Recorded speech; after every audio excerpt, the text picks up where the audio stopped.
Então, vamos lá, vou começar a compartilhar a minha tela com vocês, tá ok?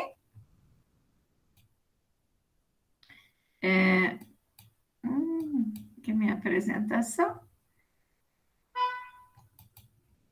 Vocês estão visualizando a minha apresentação, meninos? Sim, professora, está em esterilização. Ah, tá ok. Mas nós vamos começar aqui do início.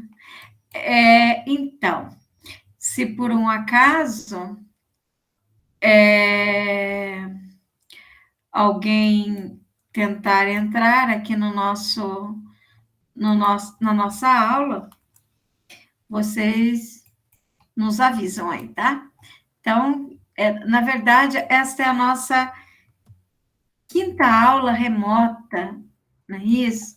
Nós tivemos até agora 2 aulas práticas presenciais, então essa é a nossa quinta aula remota, ok, meninos? Então, nós vamos dar continuidade àquela primeira parte que nós estávamos vindo, que era sobre as reações de alterações dos alimentos. Lembra que nós vimos as reações de escurecimento enzimático, reação de Maillard, reação de caramelização. Hoje eu vou dar sequência falando um pouquinho das reações de oxidação dos lipídios, ok? E logo nós já vamos entrar nos princípios da conservação dos alimentos, ou seja, quais são os princípios que são aplicados na conservação dos alimentos, em que consiste, né, os métodos de conservação dos alimentos. E vamos conhecer, no caso, os métodos utilizados de conservação pelo calor. São vários métodos que nós temos de conservação dos alimentos em geral. Um desses princípios que são utilizados para tratamento dos alimentos é o calor. E hoje nós vamos ver 3 métodos de conservação: o branqueamento, a pasteurização e a esterilização. Então, nós vamos estudar o mecanismo de ação, o fundamento e a aplicação desses métodos em alimentos, que são muito importantes para preservar a qualidade do alimento, os seus princípios nutritivos, por um determinado tempo, ok? Então, nós vamos discutir. Então, nós vimos que conservar o alimento consiste em impedir ou retardar as reações de alterações. E estas reações de alterações são elas de origem microbiológica, enzimática, como nós vimos, química e física também. Física que promove alterações na textura, na cor, na aparência como um todo do alimento. Nós vimos algumas das reações, as reações de escurecimento, Maillard, caramelização, e nós vamos continuar hoje a ver essas reações de alterações. Vamos estar discutindo, no caso, a oxidação dos lipídios, certo? Então, é uma reação química, depende, vocês observaram, pelo que nós apresentamos, que é uma reação que ocorre mesmo em baixa atividade de água, certo? Mesmo em atividade de água inferior a 0,3, nós vamos observar a oxidação dos lipídios, tá? Até os alimentos congelados também, embora a reação ela tenha a sua velocidade muito reduzida, mas essa reação ela continua ocorrendo com o tempo, porque ela vai ocorrer mesmo em baixa atividade de água. E nós temos 2 tipos de ranço que nós devemos considerar. no caso, nos slides, eu coloquei só a rancidez oxidativa, mas eu gostaria que vocês também observassem com atenção o que eu vou falar sobre o ranço hidrolítico mais à frente, certo? Então, as reações de alterações que ocorrem com os lipídios, elas podem ocorrer durante o armazenamento, ok? E durante também o processamento, ou mesmo durante o uso dos óleos e gorduras como meio de transferência de calor, ou mesmo meio de transferência de massa, certo? Então, esses lipídios, eles podem sofrer transformações químicas, onde citei para vocês que nós temos a rancidez hidrolítica, a rancidez oxidativa e a reversão, ok? Essas transformações, elas são importantes porque elas afetam profundamente as características organolépticas dos alimentos. O que seriam essas características organolépticas? São as características sensoriais, aquelas que nós percebemos pelos nossos sentidos, principalmente pelo odor e pelo sabor, o sabor de ranço, certo? E são prejudiciais pelo efeito que vão provocar sobre a aceitação do alimento, ok? E também pela aceitação do óleo ou gordura em que foi processado os lipídios, né, onde se processou, porque ocorre nesse óleo ou nessa gordura usada formação de compostos que vão conferir odor desagradável, certo? Então, além dessas características organolépticas desagradáveis, nós temos também possíveis efeitos tóxicos que podem ser causados pela ingestão contínua e prolongada desses produtos de rancificação ou de reversão, porque nesse óleo, com certeza, ou nessa gordura superprocessada, ou mesmo no alimento oxidado, nós temos ali compostos que podem apresentar efeitos tóxicos danosos ao nosso organismo. Então, falamos do ranço hidrolítico primeiro, tá, gente? Ali no nosso slide temos o oxidativo, mas vou falar um pouquinho para vocês do hidrolítico. O hidrolítico, o que provoca esse ranço são enzimas, principalmente, agentes químicos como ácidos e bases, e também a presença de água. E um dado interessante, que ele é mais comum naqueles triglicerídeos que apresentam ácidos graxos saturados. Então, lembrem-se que o óleo ou gordura é um triacilglicerol. Então, esta reação ranço hidrolítico vai promover o quê? A quebra do triglicerídeos. Se tenho a quebra do triglicerídeos, eu vou ter a formação de que essa reação ocorre em presença da água, né? Por isso que é ranço hidrolítico. Eu vou ter o glicerol e os ácidos graxos ali no meio. Essa reação, ela ocorre principalmente com aqueles triacilglicerídeos que contêm ácidos graxos de baixo peso molecular, certo? Porque esses ácidos graxos, eles têm volatilidade suficiente para quê? Para eles serem perceptíveis, né? Pelo quê? Pelo seu cheiro, mesmo em pequena quantidade. quando livres. Então, esses ácidos graxos livres, de baixo peso molecular, eu vou perceber o aroma deles, certo? Esse ranço hidrolítico, então, ele ocorre mais em presença de quê?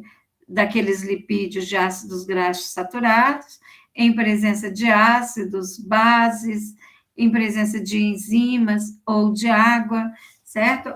E um alimento que tem lipídios, que tem ácidos graxos de baixo peso molecular, são os lipídios do leite e do coco, tá ok?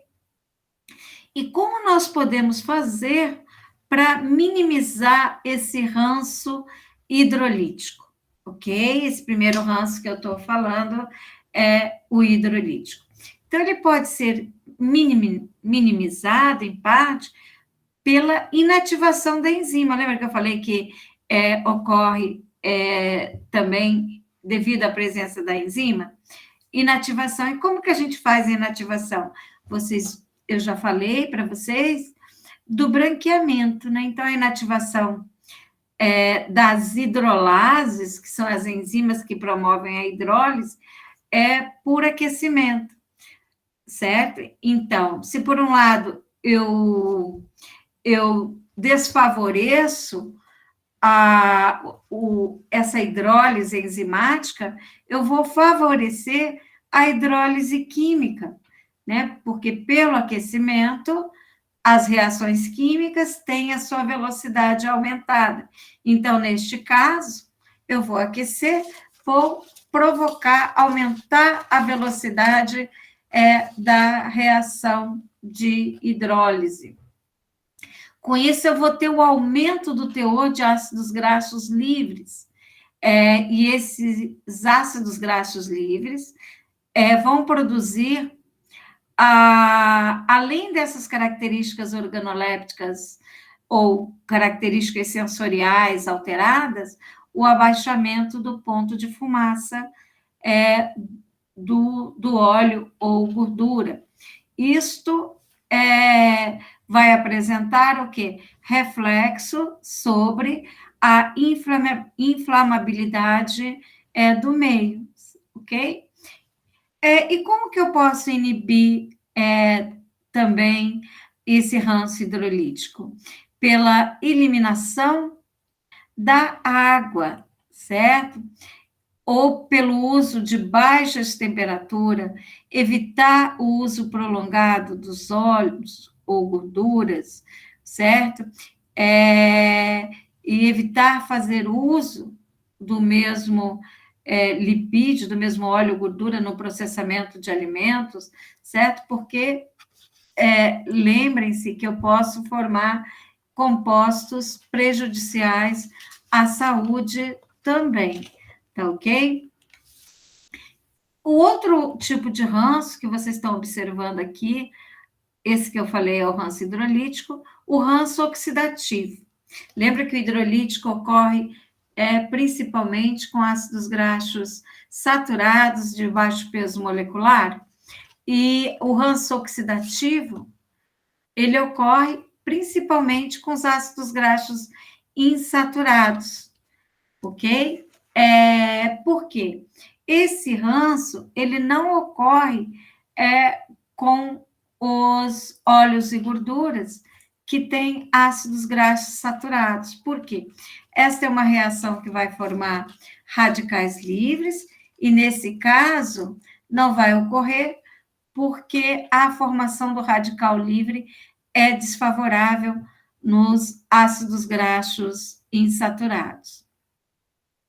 Então, esse ranço oxidativo, ele vai ocorrer com os óleos ou gorduras, certo? Podem ocorrer com os lipídios de membrana também, certo? Mas nós discutindo aqui sobre os alimentos, vamos falar principalmente daqueles lipídios que estão presentes nos alimentos, que são óleos e gorduras, que podem sofrer oxidação, degradação e polimerização também.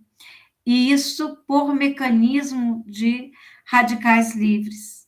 E desta reação oxidativa, gente, no final do ranço oxidativo, nós temos também a formação de compostos carbonilados, de baixo peso molecular, e também polímeros, como nós vamos ver.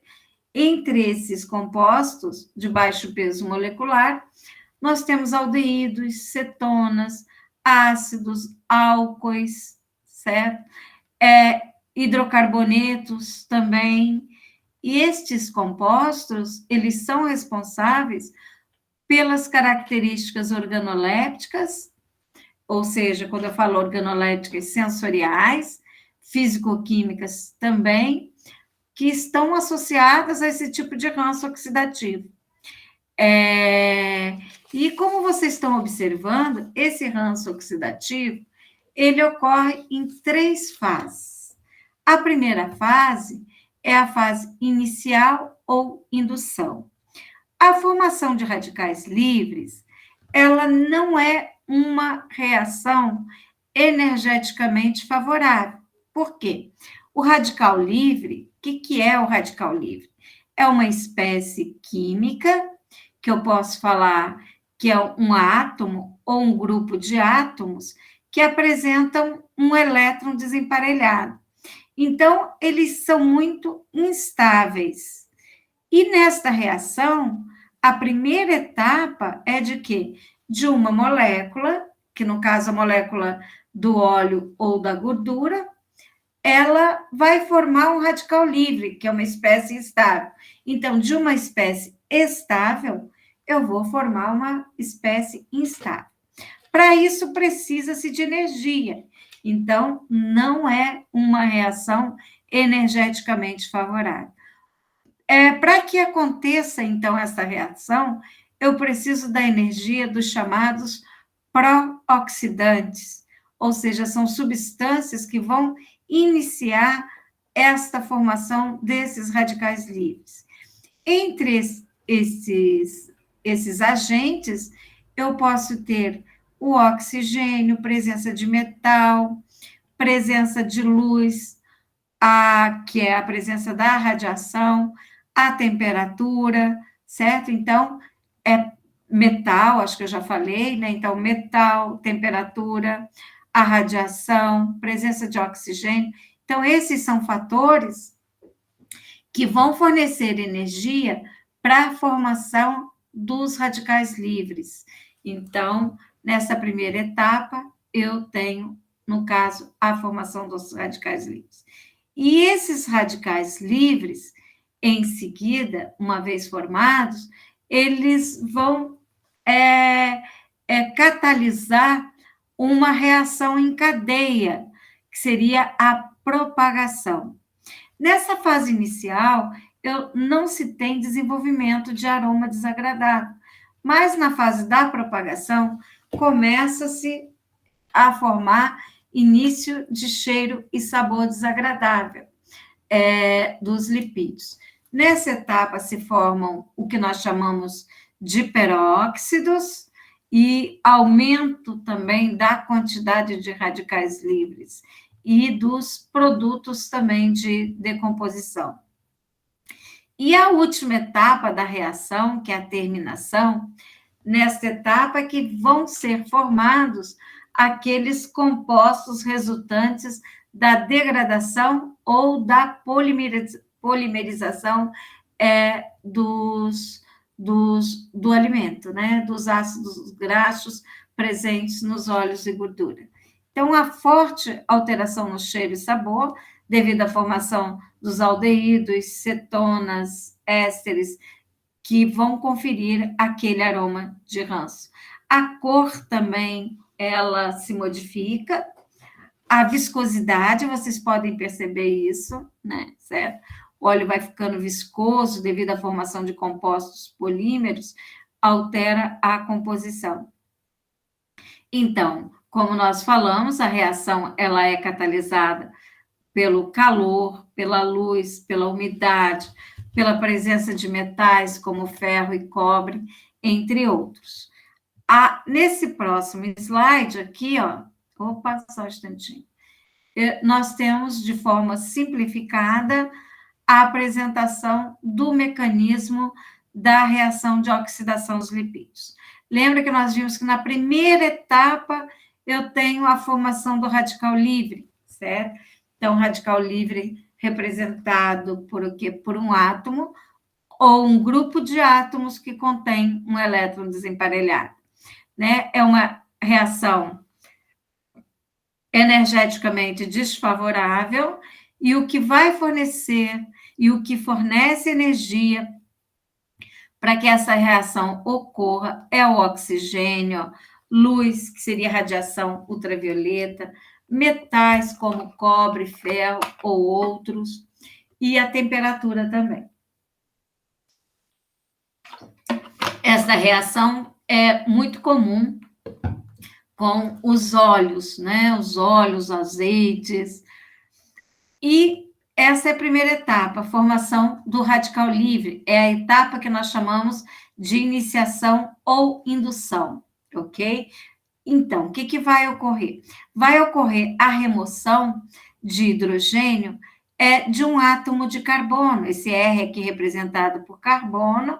Então, remove-se um átomo de hidrogênio que esteja próximo à dupla, porque só vai ser energeticamente favorável essa reação se a molécula apresentar uma dupla ligação. Então, por isso que ocorre com os ácidos graxos insaturados. Então, sobre a influência de fatores como luz, metais, temperatura, ok? Que forma o radical livre. O radical livre, uma vez formado, representado aqui por esse R asterisco, vai se ligar ao oxigênio. Então, e forma-se, no caso, o que nós chamamos de radical peróxido. Né? Peróxido são compostos que apresentam 2 oxigênios ligados entre si, e esse radical peróxido, ele vai retirar hidrogênio, como vocês estão observando aqui, ó, de outra molécula insaturada. Isso vai gerar mais hidroperóxido e um outro radical livre. Então, encontra-se iniciado, no caso, o processo da propagação, ou seja, essa etapa ela vai catalisar várias outras reações em cadeia, até que nós vamos chegar na última etapa, certo? Que é a etapa da terminação. Nesta terminação, o que acontece? Os radicais livres, eles vão reagir entre si, formando, no caso, produtos primários de oxidação, certo? Alguns não alteram o sabor e odor, mas da decomposição dos hidroperóxidos, nós vamos ter a formação daqueles compostos carbonilados que vão conferir odor e sabor desagradável. Como nós podemos evitar essa reação? Através do uso de antioxidantes. Nós temos aqueles antioxidantes físicos, que são a própria embalagem do alimento, né, que vai impedir a passagem da luz, do calor, da luz e da radiação de uma maneira geral, certo? Resguardando em temperatura adequada também, o armazenamento, certo? E podemos utilizar o uso de antioxidantes. E também a eliminação de metais e pigmentos fotossensíveis. Então, nós podemos utilizar antioxidantes químicos, como os próprios carotenoides, certo? O EDTA, vocês devem observar na embalagem dos óleos vegetais, tem EDTA e ácido cítrico. O EDTA é o etileno diamino tetracético, é um quelante, um sequestrante de metal, então ele remove os metais do meio, impedindo que estes metais forneçam energia para a formação do radical livre. Então, o EDTA e o ácido cítrico, eles vão se ligar a esses metais. Então, eles vão atuar indiretamente como antioxidante, porque eles vão impedir a formação do radical livre. Nós temos nos próprios alimentos, nos óleos vegetais, a presença de antioxidantes naturais, que são os compostos fenólicos, ok? Como os tocoferóis, e temos também compostos fenólicos sintéticos e outros conservantes químicos, como o BHA. O que é BHA? Hidroxibutilanisol, o BHT, que é o hidroxibutiltolueno. Temos também o TBHQ, que é o texibutildroxitolueno, é o galato de propila, o palmitato de ascorbila, são antioxidantes que vocês vão observar no rótulo dos produtos que contêm lipídios no mercado, tá ok? Para prevenir o ranço oxidativo. Por quê, gente? Vocês vão observar que as vitaminas lipossolúveis, elas também são lipídios, não é verdade? E o que acontece?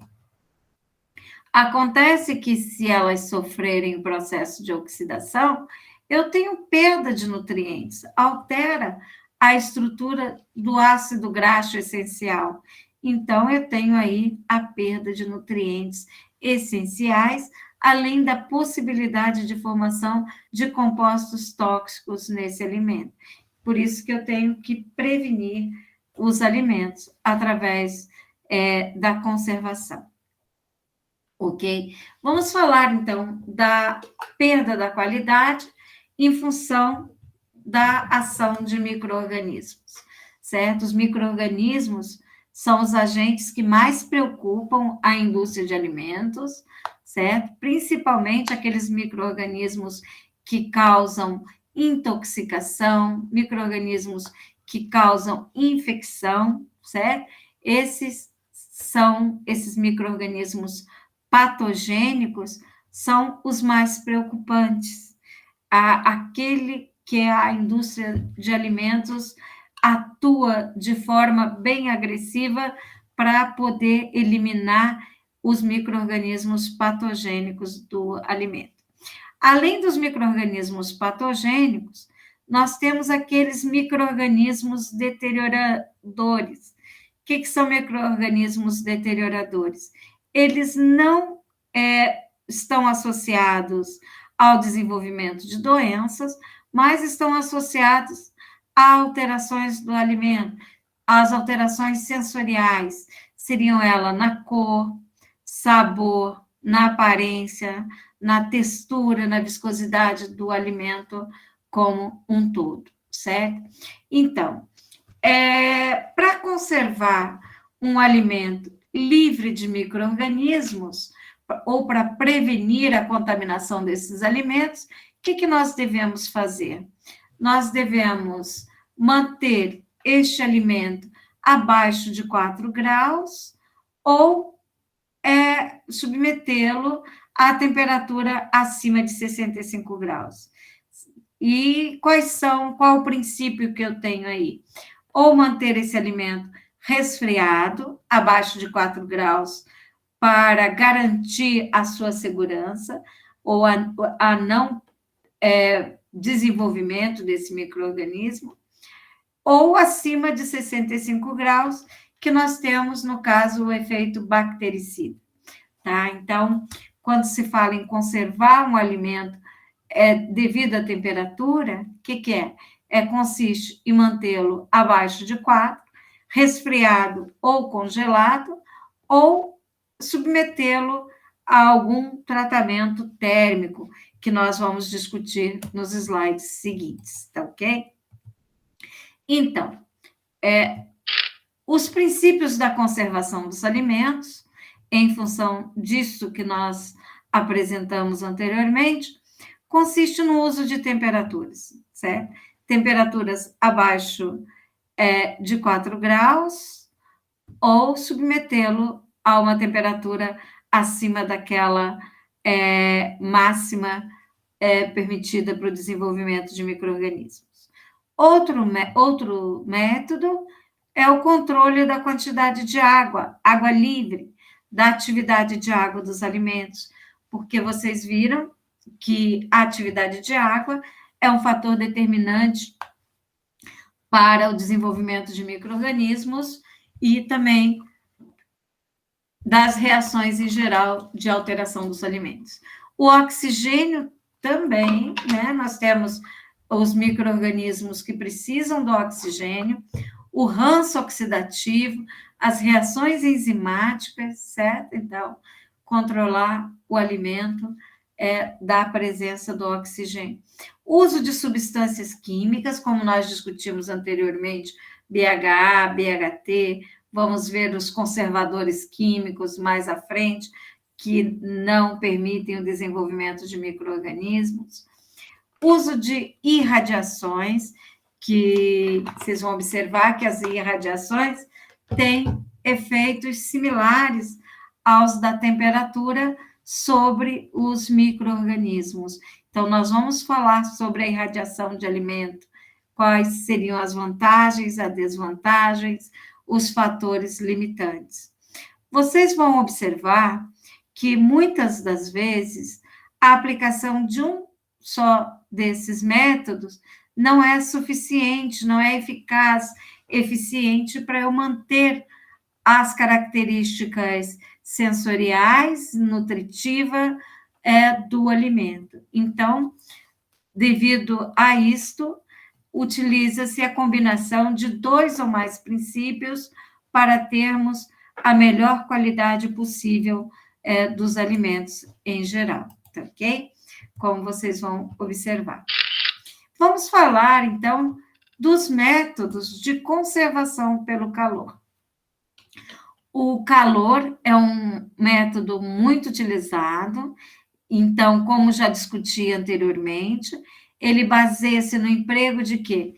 De temperatura acima das máximas, que permitem a multiplicação dos micro-organismos, certo? Então, de forma a provocar sua morte ou inativação das células vegetativas. E nós vamos discutir aqueles métodos que nós utilizamos o calor. Temos o branqueamento, a tindalização, a pasteurização, a esterilização, a apertização e a secagem. Na aula de hoje, eu quero discutir com vocês o branqueamento, a tindalização, a pasteurização e a esterilização, tá ok?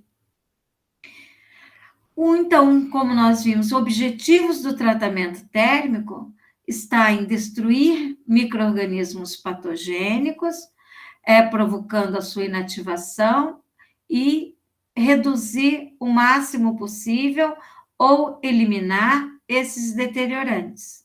Porque esses micro-organismos deteriorantes, a legislação permite um valor máximo deles no alimento, ou seja, um valor máximo que torne aquele alimento seguro, certo? Então, uma população muito grande de deteriorantes vai comprometer a qualidade do alimento, né? Então, nós temos que o método tem que reduzir, né, os micro-organismos a um nível de segurança, esses deteriorantes, mas o patogênico não podem estar presentes nos alimentos que nós vamos colocar para venda.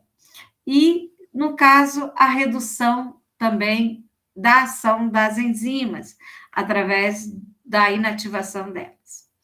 Então, gente, dentro desse objetivo, nós temos que observar uma correlação entre o tempo e a temperatura. Ou seja, vocês vão observar que a temperatura, dependendo da temperatura, quanto mais elevada a temperatura, maior a eliminação de micro-organismos. No entanto, maiores as perdas nutricionais. Então, nós temos que estabelecer uma relação entre esse tempo e temperatura que seja eficiente do ponto de vista de segurança daquele alimento, do ponto de vista de doenças, tem que eliminar esses patogênicos e manter o seu tempo de prateleira, a sua conservação aceitável, né? Então, está relacionado, no caso, ao tempo e à temperatura, a eficiência do tratamento térmico. Nós vamos falar do branqueamento. Vocês realizaram o branqueamento, nós vamos discutir alguns detalhes. O branqueamento, por si só, não é um método de conservação. Ele é um pré-processamento do alimento, tá ok? Então, o branqueamento, ele normalmente é realizado antes do processamento dos alimentos, ok? E devido ao objetivo. Então, ele não tem um objetivo de eliminar micro-organismos, embora vocês vão observar que reduz-se o número de contaminantes, mas o objetivo principal dele é a inativação de enzimas. O objetivo principal do branqueamento é a inativação da enzima, que é através daquela reação de desnaturação das proteínas. E como que pode ser utilizado? Como que se faz? Né? Eu posso fazer em água fervente, como vocês fizeram, mergulhar o alimento em água fervente, ou em vapor da água, e seguido o quê? De resfriamento. Vocês sabem que esse resfriamento tem por objetivo impedir o processo de aquecimento, que provocaria alterações na textura do alimento, certo? E também fica como sendo um choque térmico, porque alguns micro-organismos termófilos que porventura estejam presentes, nós vamos eliminá-lo com esse choque térmico, com esse resfriamento. Vocês vão observar que nós podemos, muitas vezes, adicionar substâncias como óxido de cálcio, cloreto de sódio e cloreto de cálcio ao branqueamento. Qual é o objetivo, por exemplo? O óxido de cálcio, ele às vezes é adicionado para proteção à clorofila, para a estabilização da clorofila. É uma concentração bem baixinha, de 0,125%. O que significa? Eu vou preparar uma solução de óxido de cálcio, vou pesar 0,125 gramas deste composto e diluir em 100 mililitros de água, tá ok? Ou eu posso usar uma solução salina a 2% de cloreto de sódio, para evitar o escurecimento enzimático. Lembram que nós adicionamos o cloreto de sódio? E temos a adição do cloreto de cálcio também. Qual é o objetivo do cloreto de cálcio? É resultar perdas na textura do alimento, evitar que esse alimento tenha um amolecimento exagerado. Por quê? O que vai acontecer? O cálcio combina-se com as substâncias pépticas que estão presentes no alimento e formam o pectato de cálcio, que confere um pouquinho mais de rigidez à parede celular das frutas e hortaliças, tá ok? Então, tá aí por que se adiciona essas substâncias? Para proteger a clorofila, para evitar o escurecimento e para reduzir perdas na textura do alimento. Então, vocês observem também que nós temos vários fatores que influenciam o tempo de branqueamento. Lembra daquela aula lá no laboratório que eu falei para vocês que vocês iam determinar o tempo de branqueamento? Porque depende do tipo de fruta ou hortaliça, do tamanho do pedaço do alimento, né, do tamanho do corte, da temperatura de branqueamento e o método de aquecimento também, se é por imersão ou a vapor. E aqui não está colocado, mas também do tipo de resfriamento, que eu posso resfriar por gelo, né, água gelada, ou mesmo resfriamento a ar. Então, isso também vai influenciar na eficiência do branqueamento. Vocês vão ver que essa eficiência do branqueamento é medido em função das perdas do ácido ascórbico também, que nós vamos ver mais à frente. Quais são os objetivos do branqueamento? Então, o principal que eu falei para vocês é a inativação de enzimas, certo? Porque as enzimas são proteínas e elas apresentam uma temperatura ótima para a sua atividade, e quando você aquece acima dessa temperatura ótima, o que promove? Promove a sua desnaturação. E a consequência da desnaturação é a perda da atividade biológica. Então, a enzima que poderia escurecer o alimento não mais vai escurecer. O objetivo do branqueamento também promove a remoção de gases dos tecidos. Gases esses que, às vezes, conferem até um odor característico, às vezes desagradável, e observem quando vocês colocam, por exemplo, repolho, couve-flor, certo? Para aquecer, que libera esses gases, ok? Redução da contaminação bacteriana. Eu tenho uma diminuição dessa população devido ao calor e ao resfriamento, embora este não seja o objetivo principal. Um amaciamento dos alimentos, que eles chamam aqui de abrandamento da textura dos vegetais. Isto pode ser favorável nas operações de invase, né? Invasar um vegetal ou fruta com uma temperatura mais branda é melhor do que uma textura mais rígida. E o branqueamento é um processo térmico de curto período. Então, como eu falei para vocês, ele não é um tratamento de conservação por si só, mas funciona como um pré-tratamento, ou seja, é uma operação que é realizada antes do processamento do alimento. Antes do processamento de quase todas as frutas e hortaliças, se faz o branqueamento, ok?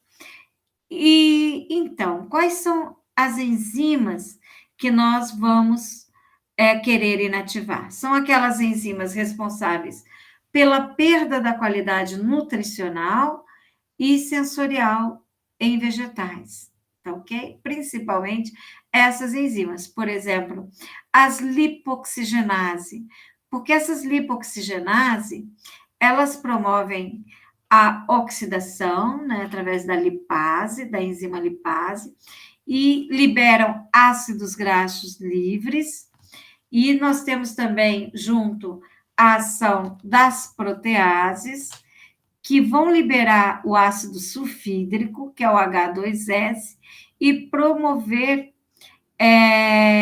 desenvolvimento de aroma típico, como o gás sulfídrico, certo? Nós temos enzimas como a polifenol oxidase. A polifenol oxidase promove modificações na cor, como das clorofilas, das clorofilases. As peroxidases também promovem, mas em menor quantidade. Em relação à textura, nós temos as poligalacturases. Essas poligalacturases, elas atuam sobre as substâncias pêcticas presentes no alimento, as pectinas, e também sobre o amido e sobre a celulose, e promovendo aqui a modificação na textura desses alimentos, ok? E, consequentemente, nós temos modificações nutricionais, também devido à presença da ácido ascórbico oxidase e a tiaminases, certo? Temos umas enzimas nos alimentos que elas não promovem perda da qualidade nutricional nem sensorial, porque elas são termorresistentes, mas elas são usadas para determinar o sucesso do branqueamento, como a enzima catalase e a peroxidase, certo? Então, o teste que nós fazemos para verificar com guaiacol, para verificar a eficácia do branqueamento, é verificar a presença da peroxidase, tá ok? Então, gente, as batatas que vocês encontram no mercado congeladas, elas são branqueadas, e com o uso do vapor, e vários fatores vão influenciar na característica, né, da batata pronta.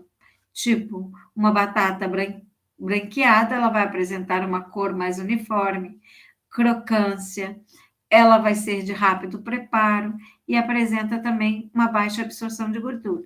Então, se você tem bastante batatas, você pode cortar, branquear, armazenar, para poder fritar quando você quiser. Você pode até fazer um processamento paralelo, cortando e congelando sem fazer o branqueamento, para você verificar o tamanho da diferença.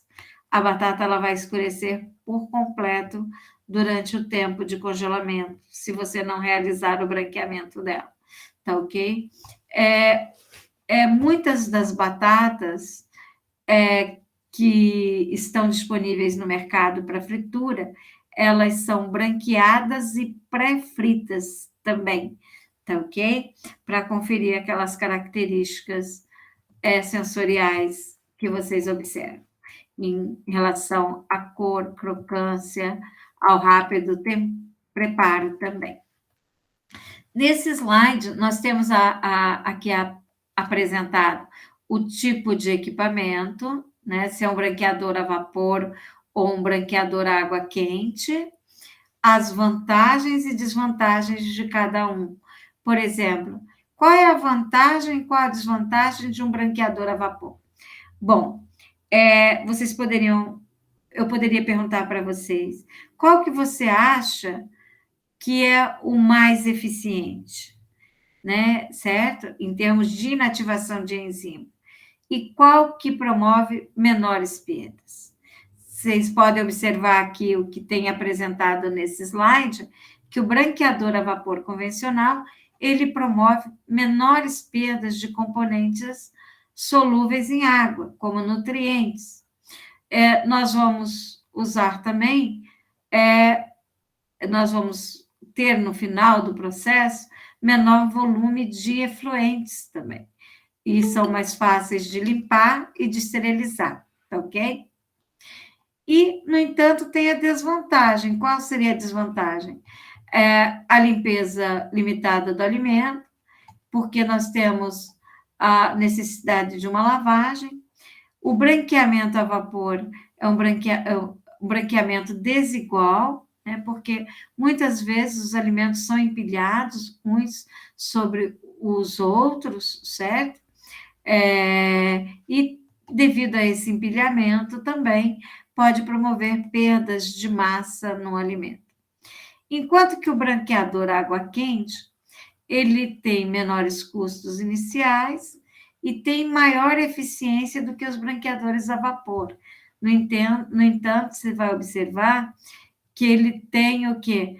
Maior consumo de água, maior perda de nutrientes, vai apresentar um maior volume de resíduos, demandando um gasto maior para tratamento, certo? E risco de contaminação, no caso, pelas bactérias termófilas, tá ok? No próximo slide que nós temos aqui, um paralelo, por exemplo, efeito do método de branqueamento, que é avaliado em relação à perda de ácido ascórbico, né? Então, em relação à perda de nutrientes, qual que vai ser mais vantajoso, né? Então, observe, tem alguns tratamentos aqui, ó. Banho em água fervente, certo? Por resfriamento à água. Banho de água por resfriamento a ar. Banho a vapor por resfriamento a água. Banho a vapor por resfriamento a ar. Então, vocês podem observar que aquele que promove, no caso, quando se utiliza as ervilhas, a menor perda de nutrientes é o banho a vapor com resfriamento a ar. Se nós considerarmos o banho por imersão e o banho a vapor, observe que o banho a vapor, o resfriamento à água, apresenta menores perdas, certo? Isto igual com o brócolis, olha, tá ok? E vocês vão observar que, no caso das vagens, observou-se aqui que no banho água fervente com resfriamento à água, mostrou-se aqui menores perdas do que nos demais, certo? Então, teria que se ver mais trabalhos para verificar se esse comportamento é esse mesmo, ou houve algum erro, né, nesses dados, tá ok? Mas, então, vocês observem que o que evita a perda de nutrientes é o que? O banho a vapor com resfriamento a ar, que seria o melhor, né? Mas, no caso, se não for possível, resfriamento à água também é melhor do que o da imersão. Tem aqui um branqueador, que vocês podem observar, no caso dos alimentos, seguindo por uma esteira transportadora, certo? Então, o alimento vai ser aquecido em uma única camada, tá? Tendo uma estabilidade no leito, que vai ser relativamente espesso do alimento, que vai ser mantido a uma determinada temperatura por um determinado tempo, suficiente para assegurar o quê? A temperatura no interior do alimento. Tá ok? Depois desse tempo, esse alimento passa por uma esteira que é levado por um resfriador, né? Nesse resfriador, o alimento vai ter a sua temperatura reduzida, né, do aquecimento, para evitar aquele cozimento e o amolecimento além do esperado, tá bom? Então, esse é o método de branqueamento. Então, falamos do branqueamento, que vocês conheciam um pouquinho, nós vamos falar da tindalização. A tindalização é um método de tratamento que utiliza o calor. É um método não muito utilizado nos dias atuais. Por quê? É um método intermitente e um método demorado. Em que consiste este método de tindalização? Consiste em acondicionar o alimento em uma embalagem hermeticamente fechada e submeter esse alimento a uma temperatura de 60 a 90 graus Celsius por alguns minutos, certo? Então, esse processo de acondicionamento, submeter a 60 a 90 graus Celsius, ele é repetido de 3 a 12 vezes, tá ok? Por quê? Por que ele é repetido? Porque as células bacterianas que se encontram na forma vegetativa, elas são destruídas, mas os esporos sobrevivem, certo? E então isto é repetido, variando para quê?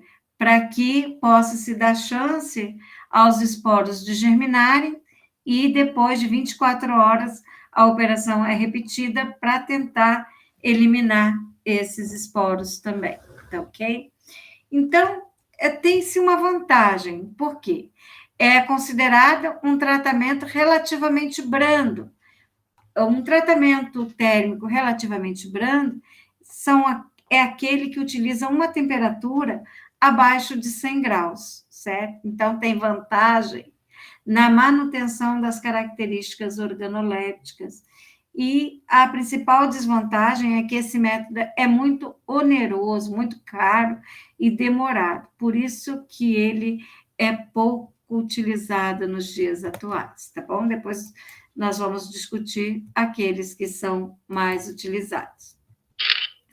Vamos falar da pasteurização. Vocês já devem ter ouvido falar na pasteurização. O que é pasteurização? É um tratamento térmico também suave, porque a temperatura é inferior a 100 graus Celsius e consiste em submeter o alimento a uma determinada temperatura por um determinado tempo, com o objetivo de eliminar micro-organismos patogênicos.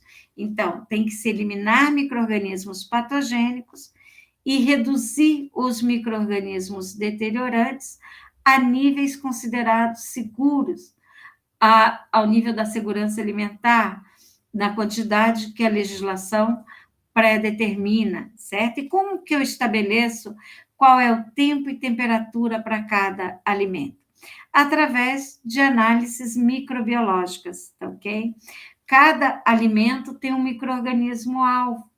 Então, eu vou verificar, né, qual é a menor temperatura e o menor tempo que eu posso utilizar para destruir os patogênicos e reduzir aquela flora deteriorante a níveis considerados seguros, ok? Então, cada alimento tem os seus micro-organismos alvo, ou o micro-organismo alvo, onde eliminando aquele micro-organismo, o alimento vai ser considerado seguro, ok? E se estabelece através de análise, né? Certo? É só para vocês observarem, então, que às vezes a pasteurização, o que é a pasteurização? Então, é um tratamento térmico suave, a aplicação dessa temperatura inferior a 100 graus, eu não vou destruir todos os micro-organismos. Os micro-organismos patogênicos, sim, mas parte dos micro-organismos deteriorantes vão permanecer nesse alimento, tá ok? Então, eu tenho que associar ao resfriamento, porque se a temperatura for alta, esses micro-organismos vão alterar as características sensoriais daquele alimento. Como exemplo, o leite. Eu não posso deixar o leite pasteurizado, que é aquele leite normalmente que nós comprávamos nos saquinhos, na temperatura ambiente, porque tem ali aquelas bactérias lácticas, que são micro-organismos deteriorantes, que vão promover o quê? A acidificação do alimento, certo? Então, por isso que eu tenho a necessidade de outro método de conservação complementar, como a refrigeração. Então, a pasteurização, ela é recomendada para produtos que são sensíveis ao calor, como leite, sucos de frutas. E vocês vão observar por que sucos de frutas, às vezes pasteurizados, eles podem ser guardados armazenados, desculpem, na temperatura ambiente e o leite não. Já observaram? Que o suco de fruta está lá na prateleira do mercado, suco de fruta pasteurizado. E, no caso, o leite não, devido ao pH. Os sucos, é claro, não são todos os sucos, né? Aqueles ácidos, aqueles frutos que têm um pH inferior a 4,5, ocorre a destruição dos micro-organismos patogênicos e deteriorantes. No entanto, não elimina todos os esporulados, ainda sobrevivem, mas não é um problema, porque eles não vão se desenvolver no meio ácido, certo? Temos, então, sucos de frutas que são pasteurizados, a cerveja também, que é armazenada a temperatura ambiente. E mesmo assim, tem uma vida útil mais longa. Ao contrário de alimentos de baixa acidez, como no caso o leite, que o principal objetivo é destruir as bactérias patogênicas. Então, o pH do leite é em torno de 6,7, então é próximo à neutralidade, e ele, mesmo pasteurizado, vai necessitar o quê? Da refrigeração, para que não tenha a germinação de esporos e produção de toxinas, ok? Temos aqui um exemplo de um... Opa, só um instantinho, gente. De um... só um instantinho. Aqui. De um trocador de calor, né? Onde, por exemplo, se faz a pasteurização. Eu tenho a entrada do alimento e o vapor em uma das tubulações. Eles vão, no caso, ter o fluxo contrários, né? Então, a entrada do vapor é contrário à entrada do produto, né? Então, são em contrafluxo, tem fluxos diferentes. E observamos que o vapor, ele entra a uma determinada pressão para manter a temperatura por um determinado tempo. Então, o alimento vai passar por essa tubulação num tempo suficiente para sair do outro lado pasteurizado. É claro que, à medida que o processo continua, o vapor se condensa. Se esse condensado for deixado nas tubulações, vai reduzir a temperatura do vapor, né? E nesse caso, então, o que se tem que fazer? A drenagem, a retirada do condensado, né? Então, existem nesses equipamentos o que nós chamamos de purgadores de linhas, para retirar o condensado, para evitar que o vapor perca sua eficiência, né? Então, a pasteurização, como nós vimos, é um tratamento que visa eliminar bactérias patogênicas do leite, e, no caso, nós vamos ter redução desses micro-organismos deteriorantes.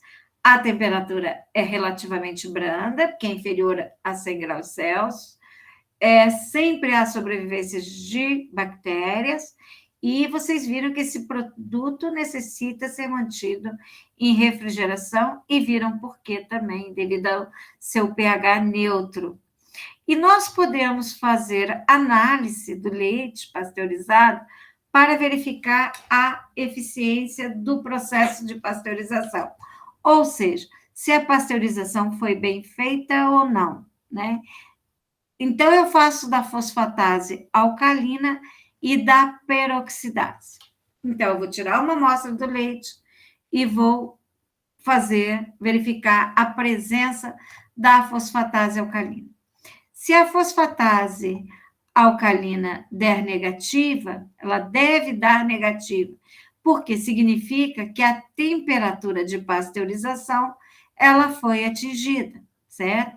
Que a fosfatase alcalina ela se desnatura numa temperatura relativamente baixa, como vocês vão ver. Por outro lado, a peroxidase é uma enzima termorresistente, ou seja, ela é inativada a uma temperatura acima de 100 graus Celsius. Então, na pasteurização do leite, como é um tratamento térmico brando, abaixo de 100 graus Celsius, esta enzima ela vai estar positiva, indicando o quê?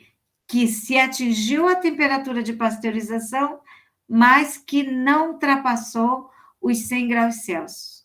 Por que é importante saber? Porque se ultrapassar os 100 graus Celsius, significa que nós temos maior perda de nutrientes, né? Então, que foi um tratamento térmico suave, tá bom? A pasteurização, então, vocês sabem que nós temos leite tipo A, B, C. C é uma qualidade que é um tipo de leite que está entrando em extinção, né? Então, a eficiência vai ser sempre a mesma. A eficiência, a eficácia vai depender da população inicial. Por exemplo, meninos, imagine que a eficácia seja 99,5%. Se eu tenho um leite que tem uma baixa contaminação microbiológica, nós vamos ter o quê? Um leite de excelente qualidade, com pouquíssimos micro-organismos deteriorantes. No entanto, se for um leite que tem uma contaminação microbiológica muito grande, esse 0,05 que vão sobreviver é uma quantidade de micro-organismos relativamente grande que compromete a qualidade desse leite pasteurizado, tá? Então, para vocês verem que às vezes se fala assim, mas vai ser pasteurizado, aquecido, vai eliminar os micro-organismos, então não tem importância essa contaminação inicial de micro-organismo. Tem sim, porque 5% de 1.000 é uma coisa, 5% de 10 milhões é outra totalmente diferente, né? Então, é a qualidade microbiológica do leite cru que vai determinar a qualidade do leite pasteurizado e dos seus derivados. Vocês sabem, em relação a esses tipos de leite A, B e C, o leite tipo A é aquele que tem uma contaminação, um número de micro-organismos totais permitidos muito baixo. E o C é aquele tipo de leite que tem uma contaminação microbiológica permissível muito alta. Então, o leite pasteurizado tipo A é muito melhor do ponto de vista microbiológico do que o leite tipo C, tá ok? Então, como nós vamos eliminar aqui os micro-organismos patogênicos e a flora deteriorante, ela vai permanecer. Nós temos 2 tipos de pasteurização: a pasteurização lenta e a pasteurização rápida, certo? Então, essa pasteurização lenta, ela é pouco utilizada. Qual é a característica do processo? Então, eu vou submeter, é um processo contínuo, descontínuo. Por quê? Por que eu falo descontínuo? Porque, gente, imagine que eu tenha 100 litros de leite para pasteurizar. Eu vou manter o leite a uma temperatura de 65 graus Celsius por 30 minutos dentro do meu tanque de leite, né? Então, é um processo muito demorado, consome muita energia e a redução de micro-organismos é de 95% das bactérias. Então, este tipo de processo, imaginem, é inviável para aquelas grandes empresas. Imagine se você tem 10.000 litros de leite para ser pasteurizado. Imagine um pasteurizador de 10.000 litros por 30 minutos. Então, é inviável do ponto de vista de produção e comercial, né? Então, aquela é a pasteurização lenta. E a pasteurização rápida, que é HTST, alta temperatura, curto tempo. Vocês estão vendo que a anterior era baixa temperatura, longo tempo, ok? Lembrem aqui, 65 graus Celsius por 30 minutos. Aqui é 75 por 15 a 20 segundos. Então, rapidamente, é um flash. Então, é um processo rápido e contínuo. Nós temos esses trocadores de placa, aonde o alimento, né, o produto, ele entra em contracorrente com vapor e entra de um lado e sai do outro lado da tubulação já pasteurizado.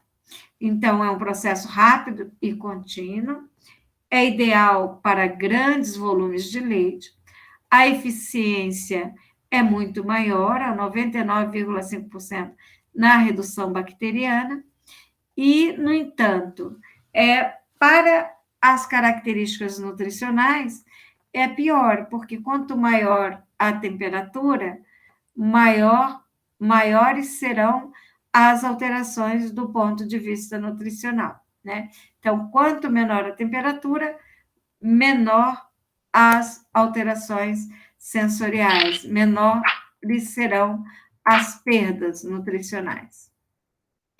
Vamos falar da esterilização. Então, vimos a pasteurização, nós podemos ter a pasteurização lenta e rápida.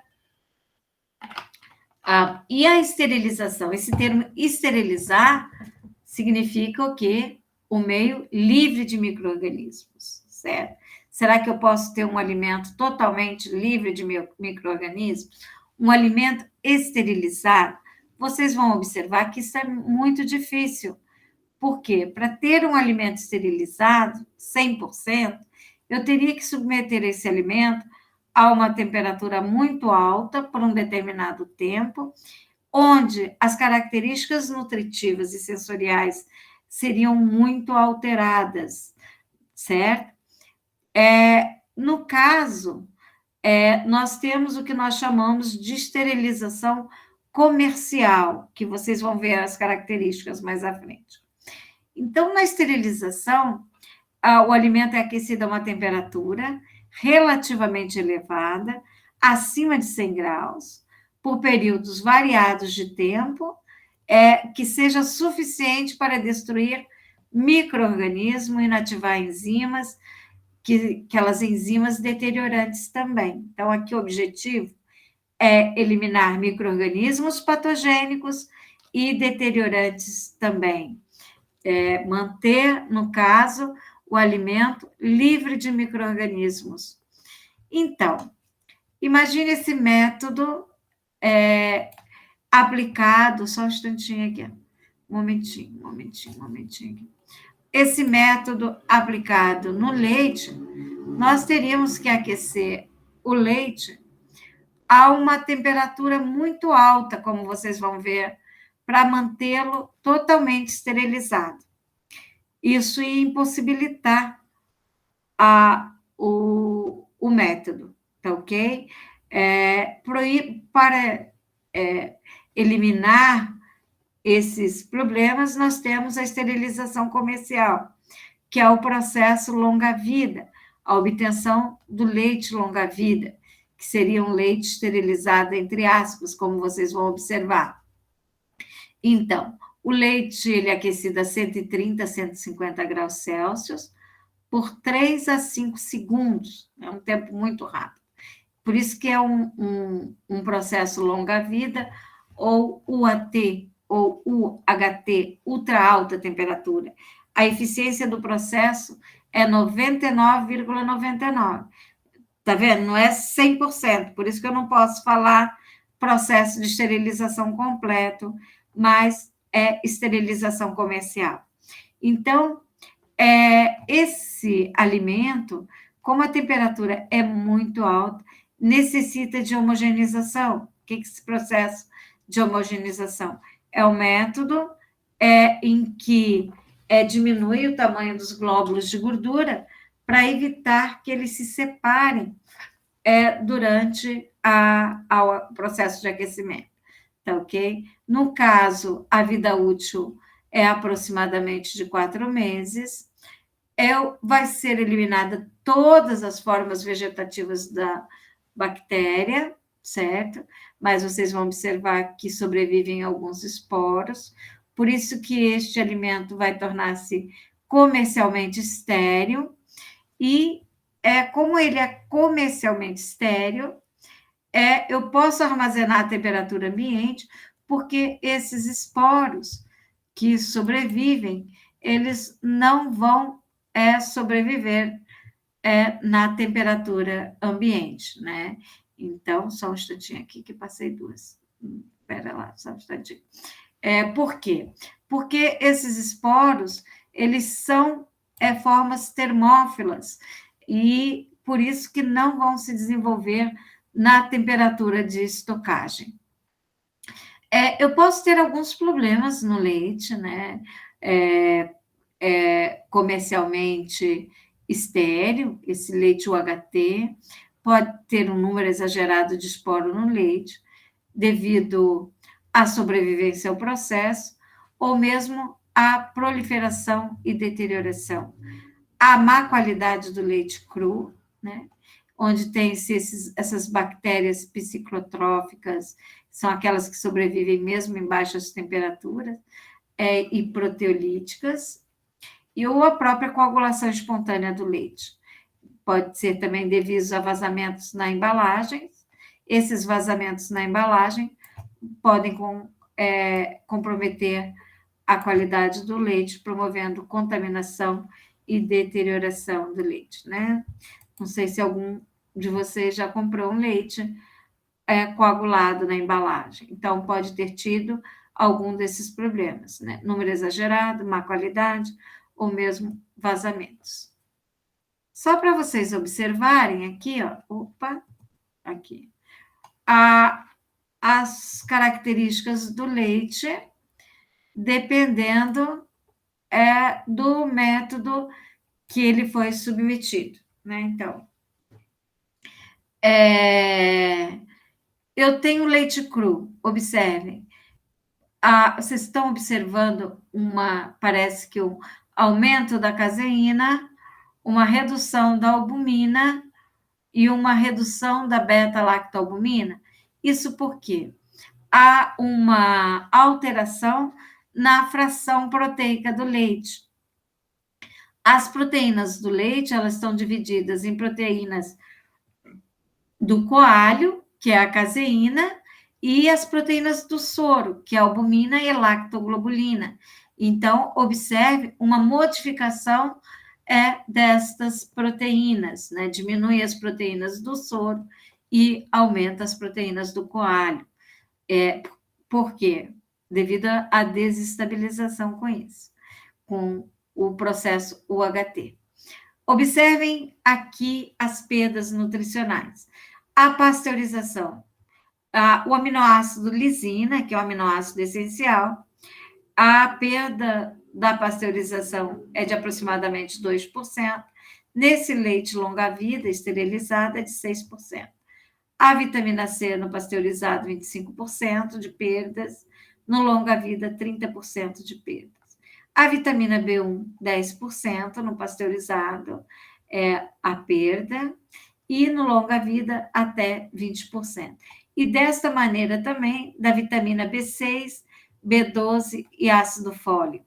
Então, o processo de pasteurização promove perdas de 10%, do longa-vida até 20%. Então, mostrando que há as perdas devido à temperatura mais elevada, tá ok? É praticamente quase o dobro do leite pasteurizado. E também temos outras alterações, além dessas alterações sensoriais, dessas alterações nutricionais, da perda de nutrientes. Tenho perda da lisina, principalmente aqui, em função da reação de Maillard, essa alteração da fração proteica, como nós vimos, e o leite também adquire esse sabor de cozido devido à reação de Maillard. Ele não é indicado para desenvolvimento de derivados de leite, por isso que ele é limitado a leite de bebê. Nós vamos discutir mais à frente por que eu não devo utilizar o leite UHT para processamento de queijos, né, e derivados, e sim, só para beber mesmo. E então não devo utilizar para a fabricação de derivados de leite.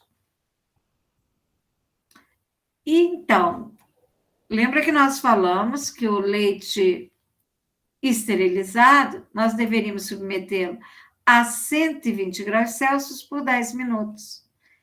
Isso iria eliminar todas as formas de micro-organismo, inclusive esporos. mas isso ia alterar muito a qualidade do leite, tanto do ponto de vista sensorial quanto nutritivo. Iria caramelizar o leite muito, ia torná-lo escuro. Então, esse método para a produção de leite, a esterilização, não tem uso comercial no Brasil, ok? Nós temos, é claro, que alimentos esterilizados.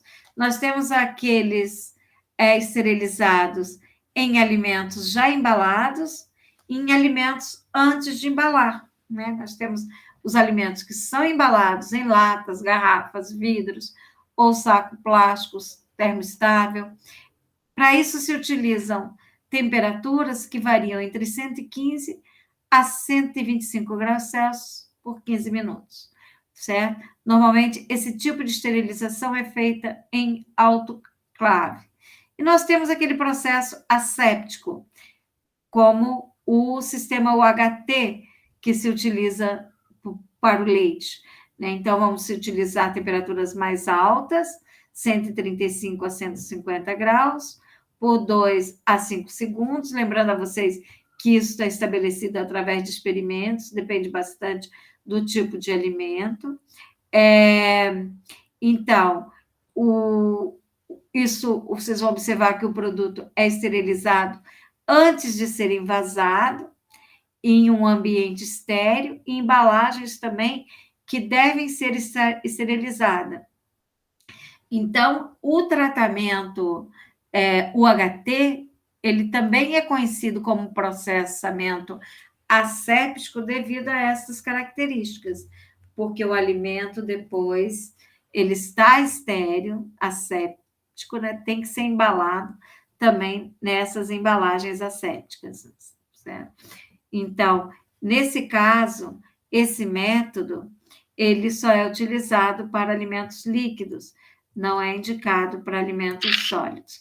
Então, como vocês viram, nós temos os tratamentos a alta pressão, no caso das autoclaves, por pressão atmosférica, e nós temos, no caso, o UHT, que é essa alta temperatura, como leite, certo? Vimos também que na esterilização há modificação sensorial, das características sensoriais e dos nutrientes também. E quais seriam as modificações sensoriais? São aquelas que são percebidas pelos nossos sentidos, como a cor, sabor, aroma, consistência. E as nutritivas são as vitaminas, aminoácidos, que são perdidas, né? Então, a tiamina também sofre perdas quando processados com alimentos. Então, aqui, equipamento para esterilização. Antes do invase, como no caso do processo asséptico, nós vamos usar trocadores de calor. Após o invase, nós vamos utilizar as autoclaves, certo? Então, observem a esterilização comercial.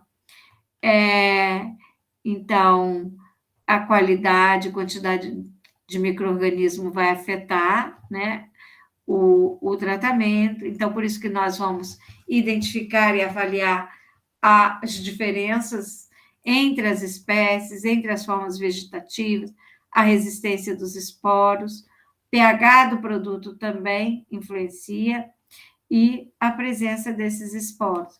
Então, na esterilização, observe, eu tenho a destruição dos micro-organismos termorresistentes, para obtenção da esterilização comercial. Então, as temperaturas são maiores que 100 graus. No caso da pasteurização, nós vamos destruir micro-organismos patogênicos não esporulados. As temperaturas serão mais baixas, dependendo do alimento, né? Observe que no caso aqui nós temos a LTSH, que seria baixa temperatura, curto tempo, e HTST, alta temperatura, aqui HTLH, né? Seria baixa temperatura, longo tempo. E aqui, alta temperatura, curto tempo, tá ok? 72 a 85 graus Celsius, tá ok? Então, meninos, é isso que eu tinha para apresentar para vocês.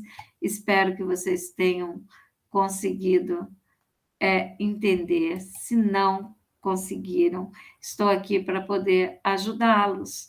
E tem uma questãozinha só lá no AVA para vocês responderem. Qualquer dúvida, eu estou aqui para ajudá-los. Certo, meninos, meninas? Tudo bem? Sobreviveram? Certo, prof. Então tá. Então, semana que vem, nesse mesmo horário, nós vamos estar lá no laboratório. Vai ser no laboratório de técnica dietética ou de tecnologia de alimentos. Levem as touquinhas, o jaleco, né? E a máscara também, não podem esquecer. Tá ok, meninas, meninos? Então, até lá. E queria falar para vocês que eu vou colocar uma atividade avaliativa. São 10 questõezinhas que eu vou organizar e colocar na próxima semana para vocês resolverem, para que possam fazer uma revisãozinha para a prova.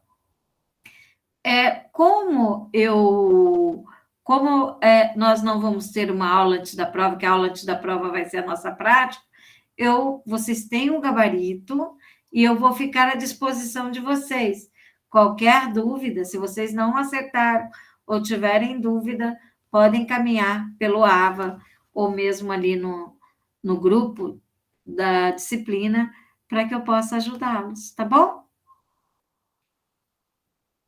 Certo, pessoal? Então, uma semana, um restinho de semana excelente para vocês. Fiquem com Deus e Boa até noite, a próxima. até semana que vem. Boa noite, até a próxima. Qualquer coisa, estou aqui para ajudá-los, tá bom?